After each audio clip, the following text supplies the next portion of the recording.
ओम शांति। 31 मार्च 2023। प्यारे मीठे बाप दादा, आज मार्च एंडिंग की मुरली में हम बच्चों से कहते हैं, मीठे बच्चे अपना मिजाज बहुत मीठा बनाओ, भूले चूके भी किसी को दुख मत दो। बुरे वचन कहना, क्रोध करना, डांटना, ये सब दुख देना है। प्रश्न: माया बच्चों की परीक्षा किस रूप में लेती है? उस परीक्षा में अडोल रहने की विधि क्या है? उत्तर: मुख्य परीक्षा आती है काम और क्रोध के रूप में। ये दोनों मुश्किल ही पीछा छोड़ते हैं। क्रोध का भूत घड़ी घड़ी दरवाजा खटखटाता है, देखता है ये कहाँ भी भौं भौं तो नहीं करते। अनेक प्रकार के तूफान दीपक को हिलाने की कोशिश करते हैं। इन परीक्षाओं में अडोल रहने के लिए एक सर्वशक्तिमान बाप से योग रखना है। अंदर खुशी के नगाड़े बजते रहे। ज्ञान और योग बल ही इन परीक्षाओं से पास करा सकता है। गीत: निर्बल की लड़ाई बलवान से। ओम शांति। बच्चे समझते हैं और बाप भी समझाते हैं कि तुम फिर से आए हो पारलौकिक बाप के पास, और सब है लौकिक बाप। यहाँ है सब आसुरी बुद्धि, सतयुग में है दैवी बुद्धि। आसुरी के बाद फिर दैवी जरूर बनना है। आसुरी और दैवी, पतित और पावन में फर्क बहुत है। तुम जानते हो हम पावन थे, फिर रावण ने पतित बनाया है। अभी फिर बाप द्वारा हम फिर से पावन दुनिया का वर्षा ले रहे हैं। सत्युगी राज्य भाग्य का वर्षा ले रहे हैं, वो भी 21 जन्मों के लिए ले रहे हैं ना। सभी खुशी से कहें हाँ जी बाबा। जब बाबा बच्चों को कहते हैं तब याद करते हैं, फिर भूल जाते हैं। बाबा कहते हैं तो वर्षा याद आ रहा है ना बच्चों को, बाबा कहते हैं, बच्चे फिर भूल जाते हैं। जो बात याद रहती है वो फिर औरों को समझाने के लिए दिल टपकती है। याद नहीं होगी तो दिल टपकेगी नहीं, फिर वो खुशी की उछल नहीं आएगी, मुरझाई हुई शक्ल दिखाई देगी। अभी तुम जानते हो हम फिर से गवाया हुआ सतयुग का राज्य भाग्य ले रहे हैं। वह जो कृष्ण से राज्य गवाया था वो तो ले लिया, परंतु माया ने हमारा राज्य छीना है। ये कोई को पता नहीं है। कृष्ण से तो राज्य ले लिया हठ से, भूख हड़ताल आदि करके। यहाँ तो वो कोई बात नहीं। तुम्हारी दिल में है हम 5000 वर्ष पहले मुआफिक फिर से राज्य भाग्य प्राप्त करते हैं, बाप की श्रीमत पर चलने से। इसमें तलवार आदि कुछ भी चलाने की बात नहीं होती। कहते हैं बच्चे स्वीट टेम्पर बनो, अर्थात बहुत मीठे बनो। सतयुग में शेर बकरी भी इकट्ठे जल पीते थे, एक दो के प्यार में रहते थे, दुख का वार नहीं होता। यहाँ दुख का वार बहुत होता है। काम कटारी चलाना ये भी दुख का वार है। किसको बुरे वचन कहना व क्रोध करना, डांटना, ये भी दुख देना है। बाप कहते किसको भी ये दुख नहीं देना है। अपना मिजाज बहुत मीठा बनाओ, भूले चुके भी दुख देने का काम नहीं करो। Double underline. श्री कृष्ण के लिए कहते हैं इतनी रानियों को भगाया, तो भी कहते हैं भगाया सुख देने के लिए। अभी तुम समझ गए हो श्री कृष्ण की बात नहीं है। भागवत के साथ गीता का, गीता के साथ फिर महाभारत लड़ाई का कनेक्शन है। अभी वही संगम युग है। श्री कृष्ण का तो नाम ही नहीं। श्री कृष्ण की राजधानी है सतयुग में। श्री कृष्ण ने कोई पतित को पावन बनाने के लिए कभी राखी नहीं बांधी। ये है पतित को पावन बनाने का उत्सव। सो तो पतित पावन परमात्मा ने ही किया न कि श्री कृष्ण ने। श्री कृष्ण का जन्म तो सतयुग में हुआ है। वहां तो सभी आत्माएं ऑलरेडी प्योर है, तो शरीर भी प्योर है। वहां तो कंस, रावण, सूर्पनखा आदि हो न सके। ये इस समय है आसुरी संप्रदाय। इन सब बातों को तुम अभी समझते हो। तुम्हारी बुद्धि में है हमने बेहद के बाप से अनेक बार राजयोग सीखा और 21 जन्म राज्य पद पाया, फिर माया से राज्य भाग्य गवाया है। जो माँ बाप दादे के दिल पर चढ़े हुए बच्चे हैं वही तख्त नशीन बनेंगे। जो फरमान बरदार नहीं वो क्या पद पाएंगे? पद पाना चाहिए सूर्यवंशी, नहीं तो पाई पैसे के दास दासी जाकर बनेंगे। बाप दादा की आज्ञा पर नहीं चलते हैं। ब्रह्मा की मत भी मशहूर है, शिव बाबा की श्रीमत भी मशहूर है, तो ब्रह्मा और शिव बाबा के साथ उन्होंने औलाद की भी मत मशहूर होनी चाहिए। तुमको शिव बाबा और ब्रह्मा दोनों की मत पर चलना चाहिए, तब तो श्रेष्ठ बनेंगे। माता पिता भी श्रेष्ठ बनने के लिए कितनी अच्छी धारणा करते हैं। सब बच्चों को पढ़ाते हैं। मुरली सब बच्चों के पास जाती है। इनका पार्ट ही है पढ़ाने का। कई बच्चे ऐसे भी हैं जो माँ बाप से भी अच्छा पढ़ाते हैं।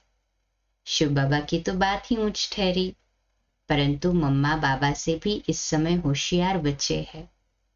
भल संपूर्ण तो कोई बनना नहीं है, कुछ न कुछ कांटे भी लगते हैं। माया का वार होता है, दीवे को तूफान लगते हैं। जितना ज्ञान और योग में रहेंगे तो इस घृत से तुम्हारी ज्योति जगी रहेगी। कोई दीपक में घृत थोड़ा कम हो जाता है तो लाइट कम हो जाती है। कोई का दीवा बहुत अच्छा जलता रहता है।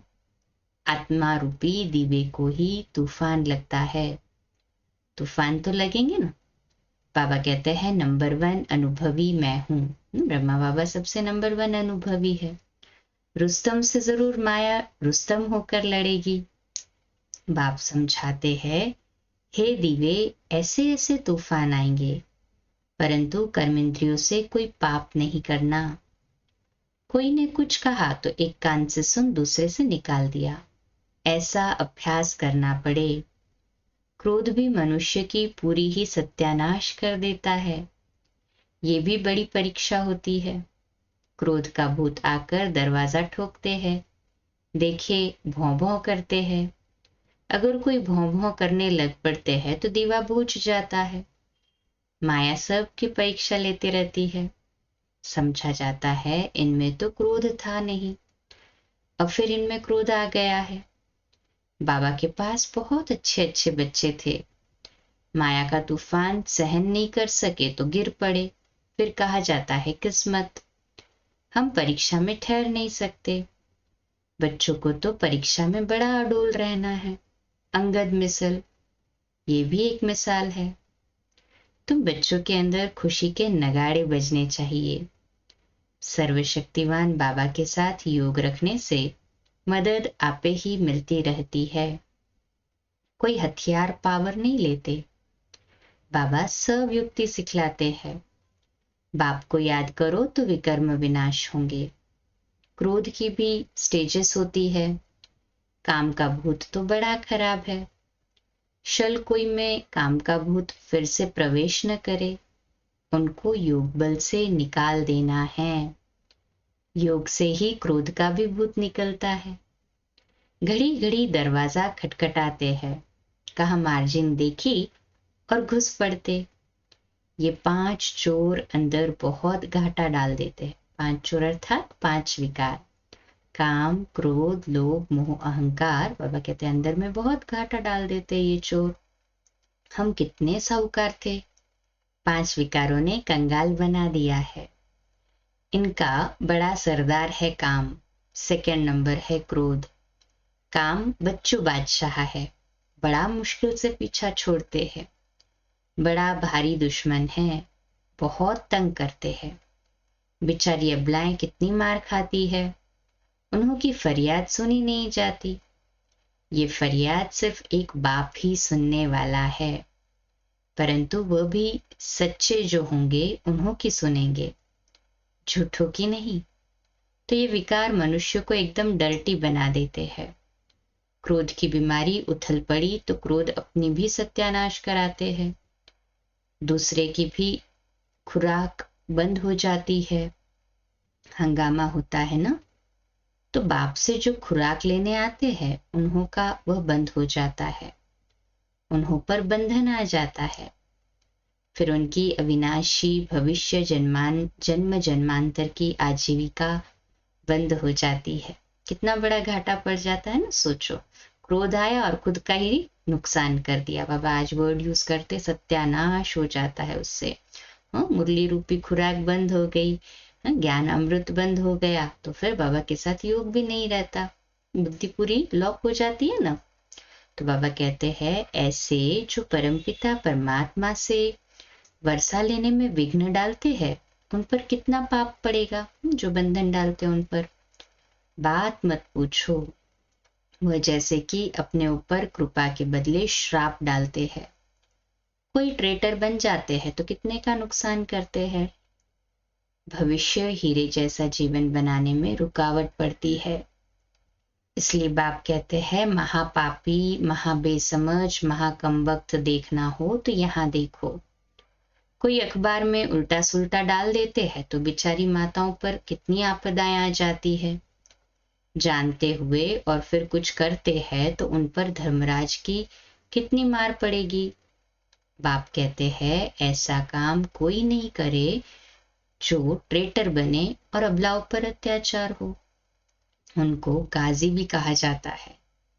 माथे में खून का टेम्परेचर चढ़ जाता है तो फिर तलवार उठाकर मारने लग पड़ते हैं, फिर उनको फांसी पर चढ़ा देते हैं। यहाँ भी ऐसे बन पड़ते हैं। कोई में क्रोध का भूत आ जाता है तो कितनों की आजीविका बंद कर देते हैं। क्रोध में आके कितनों पर बंधन डाल देते हैं। बाप कहते हैं ऐसे के लिए फिर बहुत कड़ी सजा है। जो ट्रेटर बन विघ्न डालते हैं उनके ऊपर बड़ा पाप चढ़ता है। चढ़े तो चाखे वैकुंठ रस, गिरे तो एकदम चकनाचूर। या तो वैकुंठ का मालिक या तो नौकर चाकर। ऐसा काम जो करेगा तो इतना ही पाप आत्मा भी बनेगा। ऐसा काम करेगा, ट्रेटर बनेगा, कईयों का बाबा से कनेक्शन तोड़वाएगा, कईयों को बंधन में डालेगा, तो बाबा कहते हैं कितना पाप होगा उसके ऊपर जमा। बहुतों को दुख देने के निमित्त बन जाते हैं। बाबा को तरस पड़ता है। माताओं का तो रिगार्ड रखना है। वंदे मातरम गाई जाती है ना। बाप आकर कलश माताओं पर रखते हैं। उन पर अत्याचार बहुत होते हैं, तो सिकिलदे बच्चों को मदद बहुत देनी चाहिए। अगर कोई मदद के बदले और ही उल्टा काम करते हैं तो कितना नुकसान हो जाएगा। बहुत सपूत बनना है, असुर को देवता बनना है। बाबा तुम्हारा जीते जी नया चित्र बनाते हैं। आर्टिस्ट लोग चित्र बनाते हैं ना, फिर जो बहुत अच्छा बनाते हैं उनको इनाम मिलता है। ये बाप कहते हैं मैं ज्ञान और योग बल से तुम्हारे चित्र ऐसे बना रहा हूं जो तुमको ये शरीर छोड़ने के बाद एकदम फर्स्ट क्लास शरीर मिल जाएगा, तो मनुष्य से देवता बन जाएंगे। ज्ञान योग बल से तुम कितने गोरे बन जाते हो। बाबा जैसा फर्स्ट क्लास कारीगर कोई होता नहीं। ये बाप का ही काम है मनुष्य को देवता बनाना। ये है नंबर 1 सर्विस, जिससे सारी दुनिया पलट जाती है। उस स्वीट फादर को कोई जानते नहीं, सर्वव्यापी कह देते हैं। मनुष्यों की बुद्धि में ये भी नहीं है कि ये नर्क पतित दुनिया है। ये सिर्फ तुम बच्चों की बुद्धि में है। बड़े बड़े करोड़पति सबका धन मिट्टी में मिल जाएगा, बड़े दुखी हो मरेंगे। आजकल तो बड़े बड़े आदमियों को भी मारते रहते हैं। दुश्मनी कड़ी हो जाती है तो बात मत पूछो। बड़ा खराब समय आना है। अब तुम बच्चे पुरुषार्थ कर रहे हो भविष्य के लिए, और कोई भी भविष्य के लिए पुरुषार्थ नहीं करते हैं। पुरुषार्थ में फिर माया भुला देती है, फिर जैसे कि वैसे बन जाते हैं। माया एकदम मुंह फेर देती है, इसलिए बहुत संभाल करनी है। जितना हो सके खुशी से बाबा को याद करना है।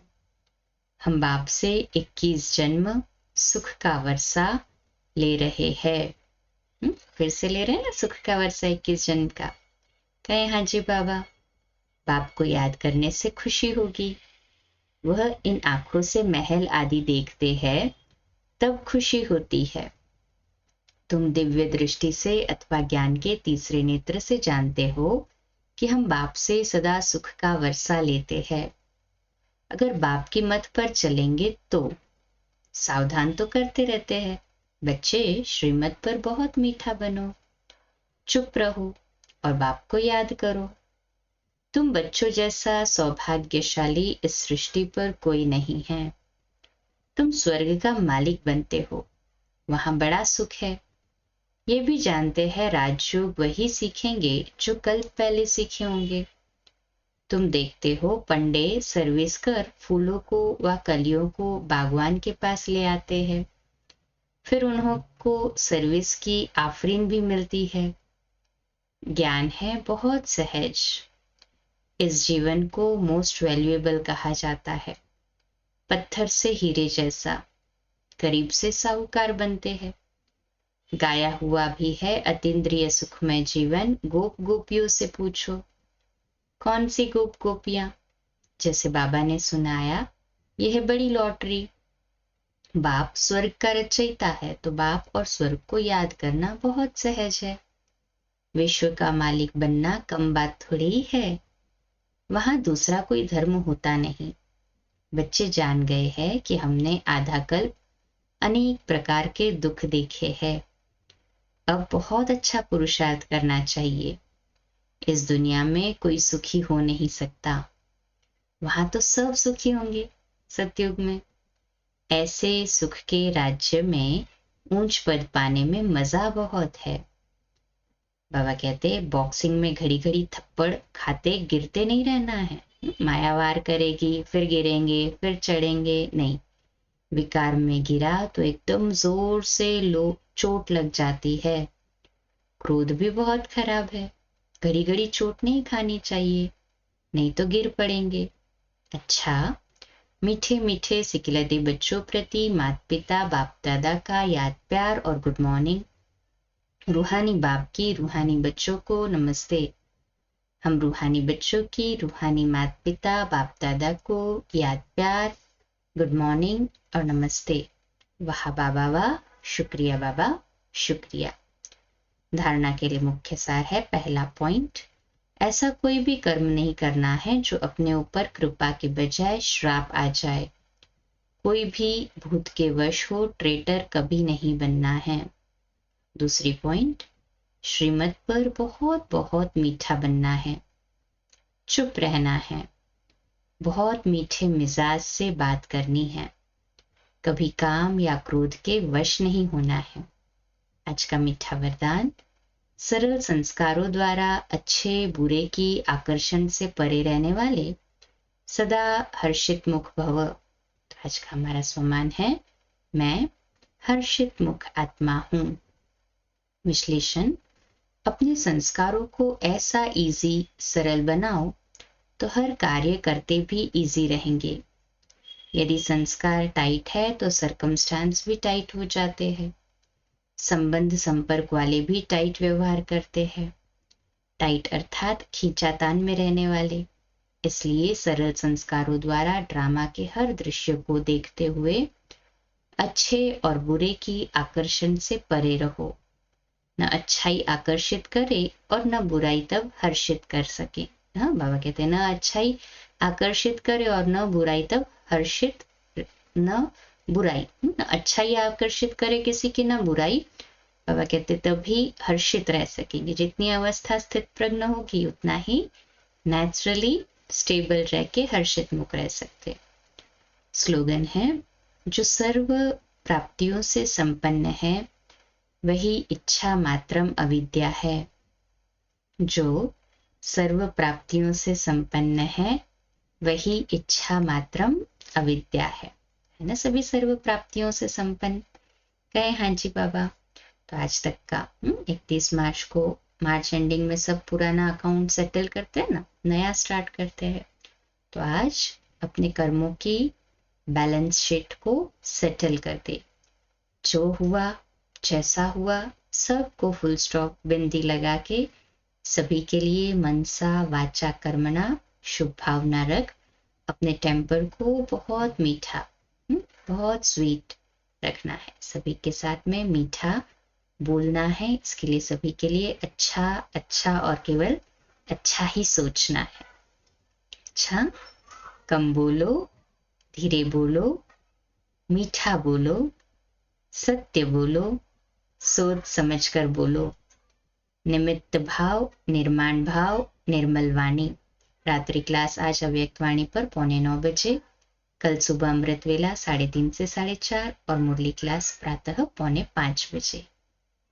ओम शांति। आज का नया दिन आप सभी को मुबारक हो, मुबारक हो, मुबारक हो। शुभ दिवस। ओम शांति।